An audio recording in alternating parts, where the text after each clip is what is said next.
Hi friends, నా పేరు Venkatesh. Welcome to YouTube channel chill bro updates 2.4. First వీడియోకి like కొట్టండి, అలాగే ఐ బటన్ మీద ప్రెస్ చేయండి. సబ్స్క్రైబ్ చేయకపోతే సబ్స్క్రైబ్ చేయండి.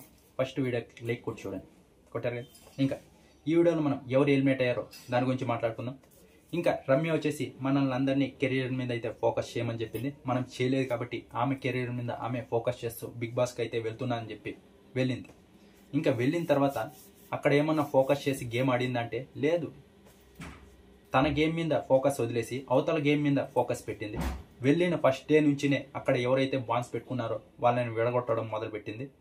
ఆ తర్వాత ఎక్కువగా డీమన్ అలాగే రీతుని విడగొట్టి ఈమె లవ్ ట్రాక్ నడపాలని చూసింది.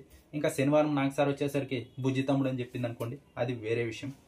ఇంకా ఆ తర్వాత కళ్యాణ్ మీద అయితే మాటలు చాలా వదిలింది. తనుజ మీద కూడా చాలా మాటలు అయితే వదిలేసింది. ఏవైతే బిగ్ బాస్లో యూజ్ చేయని వర్డ్స్ ఉన్నాయో అవన్నీ కూడా వాళ్ళ మీద వదిలింది. కాబట్టి ఇంకా ఫుల్ నెగిటివ్ అయింది. బయటే ఫుల్ నెగిటివ్ ఉంది, దాన్ని పాజిటివ్ చేసుకోవడానికి బిగ్ బాస్కి వెళ్ళింది. కానీ అక్కడ తన గేమ్ వదిలేసి ఏరే వాళ్ళ గేమ్ మీద పడి ఇంకా ఫుల్ నెగిటివ్ అయింది తప్ప ఏం చేసింది లేదు. ఈ 2 వీక్స్ కూడా గేమ్ ఏమీ ఆడింది లేదు. ఎలా వెళ్ళిందో అలానే వస్తుంది, కానీ నెగిటివిటీ మటుకు ఇంకా ఎక్కువగా పెంచుకొని బయటకు వస్తుంది అంతే. ఇంకా ఈ వారం అయితే రమ్య అయితే ఎలిమినేట్ అయిపోయి బయటకు వస్తుంది.